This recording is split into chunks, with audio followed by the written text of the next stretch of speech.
Hi there again, BookTube, Leanne here, and welcome back to another video.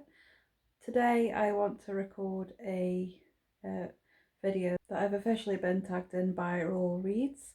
I will link his video down below, and I will also link the original video down below too. And this is the dating history book tag. So for this I will answer a load of questions about books that link up to the dating history tag. It just seems like a lot of fun, so I thought I'd join in. So let's crack on.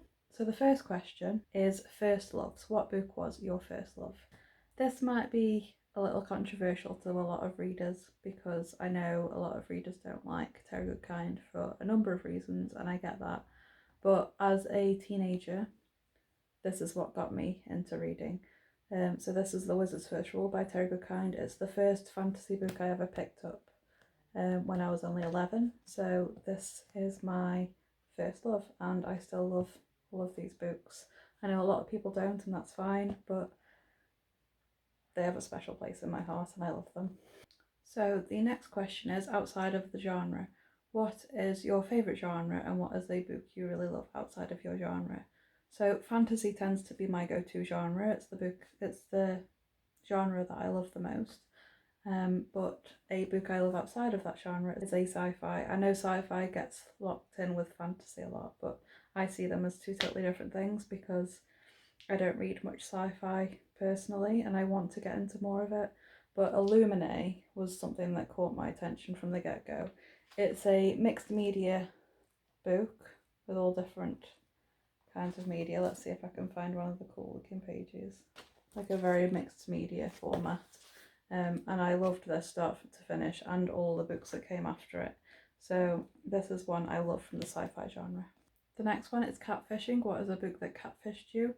And for this, I don't really know, so I just kind of want to answer with Dorian Gray.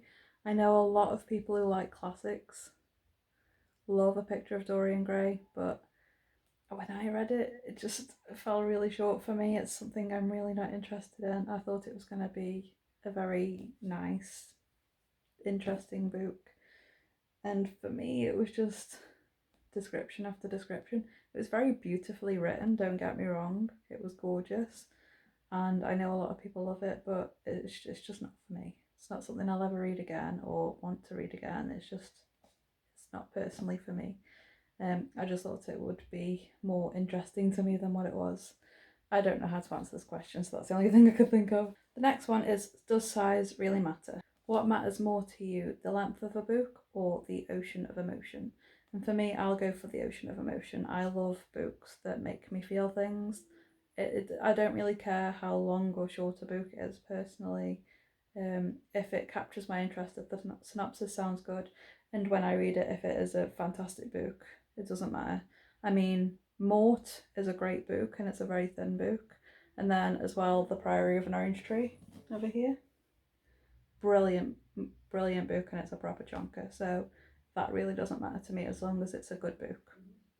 So the next one is a book that's out of your league. A book that was out of my league where I went for anyway. And again, I don't really understand the question here. I don't really see books out of my league, anything like that. It's just something I like or not. But I went for The Divine Comedy by Dante. I've read The Inferno and I adored it. A few times I've attempted to read Purgatorio and it's just not worked. I don't know if I've been in the right mindset or not, but I just haven't been able to get into it and I haven't tried for a long time, so I might have to try again at some point, but I'll get there. But yeah, I even wrote my dissertation on The Inferno, so I don't know why I can't go into the rest of the book, but yeah, that's the only one I could think of for this. So the next question is Kiss, Marry, Kill. Name a book that you will kiss, a book that you'll marry, and a book that you would kill. So for this, I would kiss Heartstopper because it's beautiful and I love it. And it's just, I can't get enough of it. But yeah, I'd kiss Heartstopper. I would marry The House in the Cerulean Sea. Beautiful, stunning book, captured my heart. I'm reading it again this month at some point. Just an absolute stunning book and I would marry it. I would marry it right now. Gorgeous book. And the one I would kill is The Selection by Kira Cass. I don't like this book at all. I tried to read it ages ago and I'm pretty sure, I don't know if I finished it or if I DNF'd it, but I just could not get into that book and I took it to a charity shop for somebody else to love. But it is just not my cup of tea. I genuinely thought it would be, but nope. So the next one is an ex that you keep going back to and you can't let go of. Again, this one's very controversial right now, but no matter what, I will always go back to Harry Potter. And I know, awful, I do not condone J.K. Rowling ever, not for 1 minute. But I bought these books many years ago. I've owned them for all those years.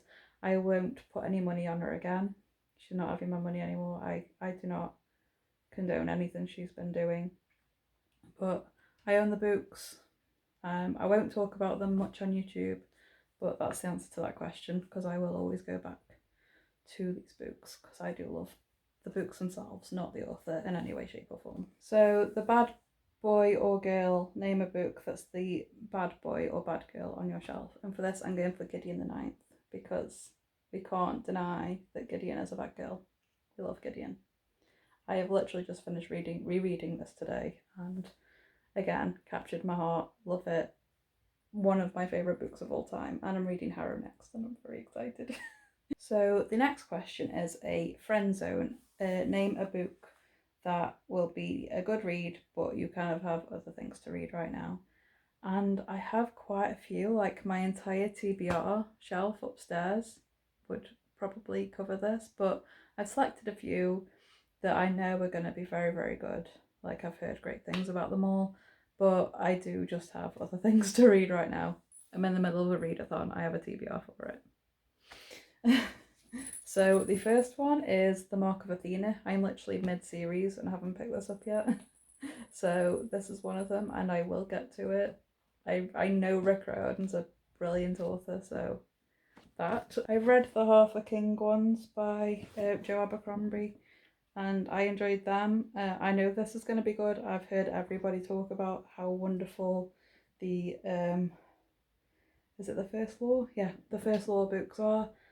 I will get to it eventually. Another one, Circe. Heard everybody talk about this and how brilliant it is. I love mythology. I will get to it. And the last one I went for was Furyborn. Had everybody is hyping this up, or has been, at least on BookTok. I don't know about YouTube. Loads of people love this. Just haven't got time right now to get to it. I have more priority books to read. I just know it's going to be great. The next one is Let's Get Nosy, tag 3 people. I haven't specifically got any close booktube friends yet, so if you're watching this, consider yourself tagged. That's how we all start out apparently, as just tagging our viewers. If you have a booktube channel or an Instagram or anything, you can probably do this tag. So consider yourself tagged if you have a platform to do it on. Thank you so much guys for watching this tag video and I will see you next time in another video. TTFN, bye bye!